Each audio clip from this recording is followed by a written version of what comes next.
A lot to talk about, including... I cannot believe you brought up the dunk contest. He did. Of all the things where we're having the LeBron versus Michael argument, he's throwing the dunk contest. My ears went up, too, because I was like, oh, that's the deciding factor. How about this? All I know is in June, LeBron James will be losing his 6th final. That's because he's playing against 4 future Hall of Famers on one team, which he also dragged a team of, I mean, no offense to those guys. Kevin Love is black and white. I don't know which one's showing up. He dragged them into the finals. We underestimate. By the way, we're way ahead of ourselves. He's not in the finals. By the way, Neek should have beaten Michael in the dunk contest that year, but that's a whole other discussion. I'm the only person that seems to be on this program that doesn't underestimate the Cavs supporting cast and have not done it. I told you guys in Game 7 they were going to be fine. Right, but it took them 8 games to wake up. Like, that's not trustworthy. They want us to start a new hour here, but we're finishing old business. Here. Let's do the Western Conference. This was the late game. Warriors-Pelicans Game 4. Andre Iguodala is in the starting lineup. Ladies and gentlemen, Warriors moving the ball very well throughout this thing. Iguodala finds Thompson. Corner 3. The Warriors' ball movement is terrific, and that's what Greeny just alluded to. When you have multiple players that can dribble, pass, and shoot, it puts the defense in an awkward spot. And then look, and by the way, wrong person open at the wrong time. And Iggy had time to direct traffic, figure out where he's going to go with it. Second quarter, Anthony Davis. Oh, Draymond's not going to be happy about that. Well, he's that looks really like a not. I didn't think he deserved a technical for that. I didn't think he deserved that. He was just showing the ref what he thought the push-off move was. I didn't think he deserved a tee for that. Draymond's tees sometimes are accumulations of a bunch of stuff. It's not necessarily that moment, but something else. Yeah, it's not his first time in front of the judge, Green. No, it's not. Durant with the dunk there later in the third. Draymond, Steph, 3. And with that, Steph moves into 3rd all-time for career postseason 3s. I love that camera angle because you can see the constant motion of the Golden State Warriors offense. Screen, move, cut, getting open shot. This, to me, I just think this shot's amazing. Excuse me.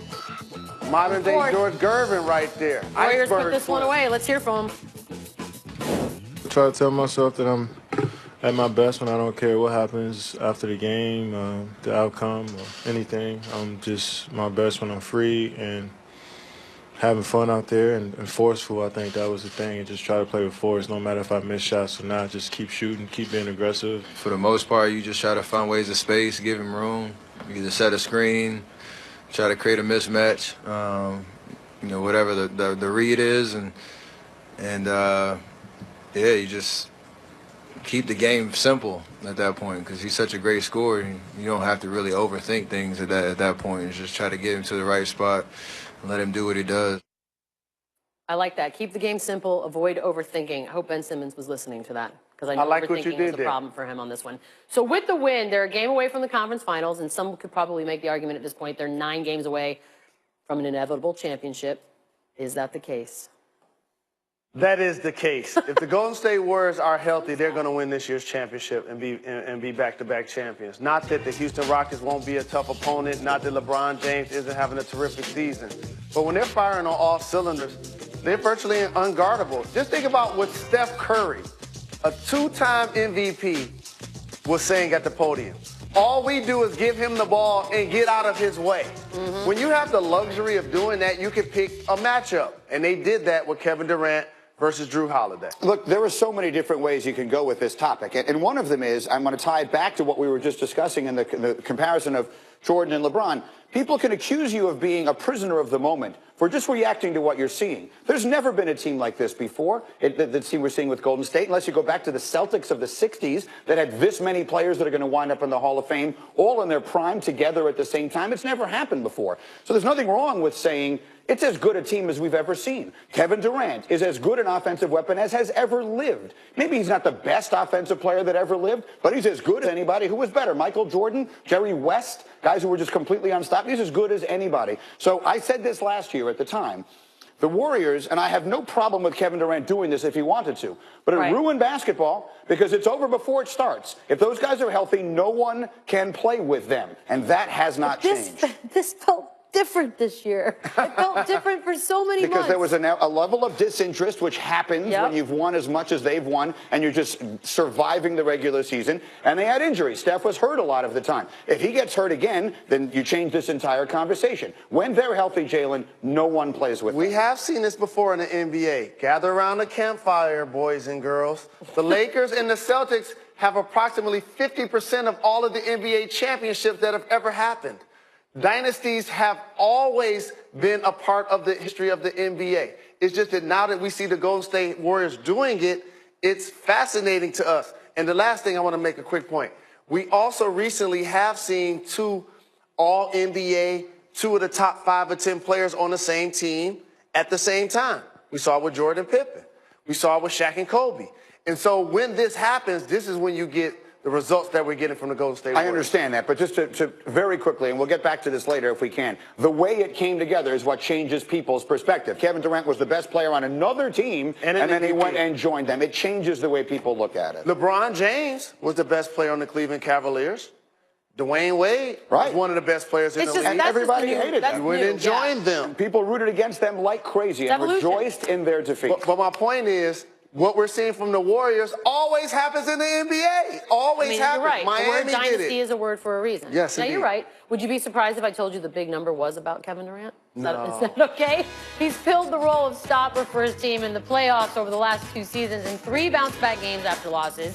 He's averaged 34 points on 56% shooting with a plus 49 plus minus in 3 games. Golden State's won all 3 of those by an average of 14 points. All right, time to get up and go because other things happen, believe it or not. The other series in the West, Chris Paul and the Rockets looking to take a 3-1 lead on the Pelicans and did exactly that on his birthday. Chris Paul had a big game. He went for 27, 12, and 6, had only 1 turnover, and the Rockets won by 13, 1 win away from the conference finals. So here's the difference between the Houston Rockets and the Golden State Warriors.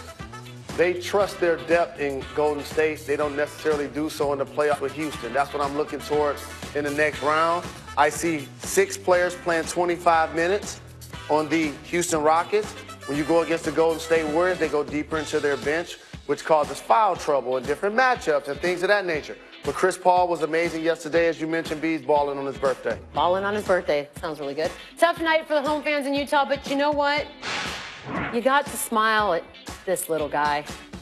This is one of the best. I know Red Panda, because she's on her way, retirement and all that. This might take over as best halftime. I got a great question for you, Michelle Beadle. Okay. When you have a really talented K9 like this one, say that's the breadwinner of the house. Do that dog get special treatment and carte blanche? How does that work? My dogs do nothing and bring nothing to the table, and they completely run the house. So I would assume this dog, is living large. Like royalty, living right? Large. By the way, bye dog.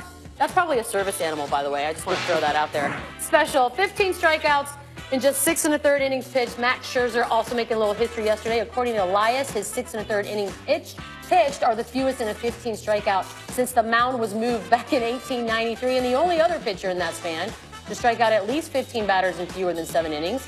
Randy Johnson, Jalen Rose. The big unit. He still wound up with the no decision. Nationals won on a walk-off single in the bottom of the 9th. Again, sometimes we get lost in some of these numbers. It's the first time it's happened since they moved the mound to where it is, back in 93.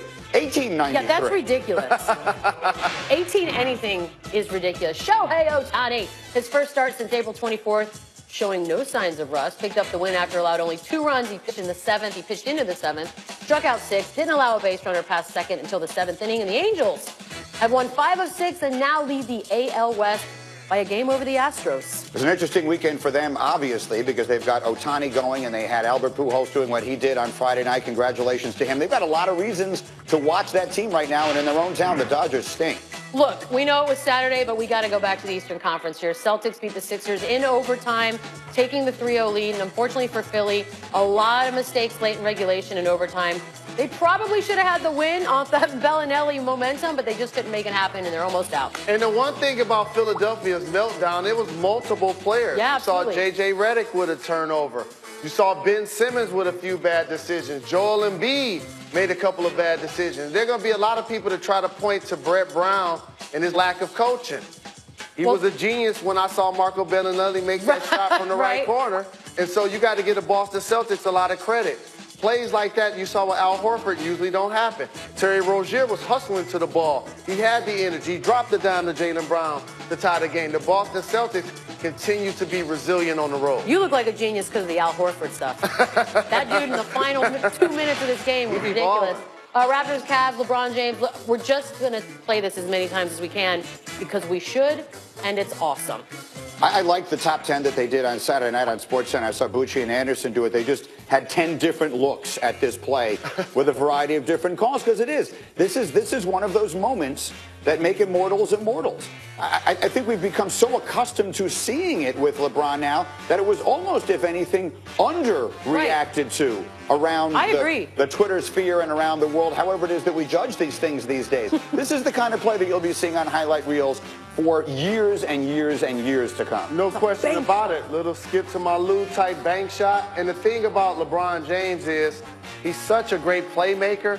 Great decision by Ty Lue to go full court. Here's why you do that. Because you give LeBron James a chance to assess the defense. He wasn't rushing. He wasn't in a panic. It was like a stroll in the park. If somebody was going to come help, he was going to zip it to the open man. Nobody came to help.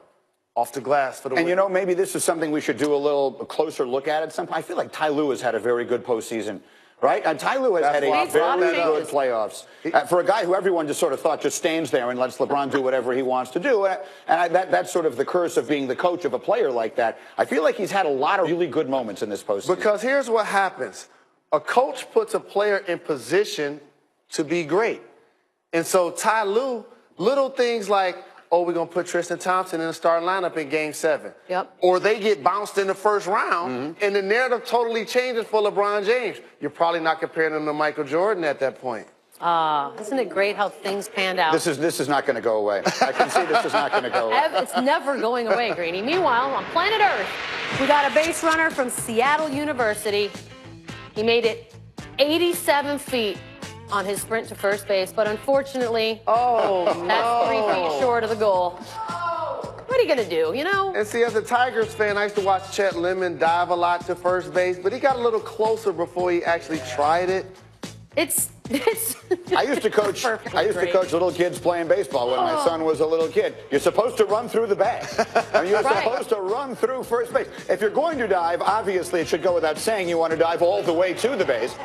But even taking that into account, you were supposed to run through the bag. That's what I thought. Studies have shown. So growing up, you know, whatever sport it was that season we played, so I played a lot of baseball or whatnot. And I have to bring in Himbo to ask this question.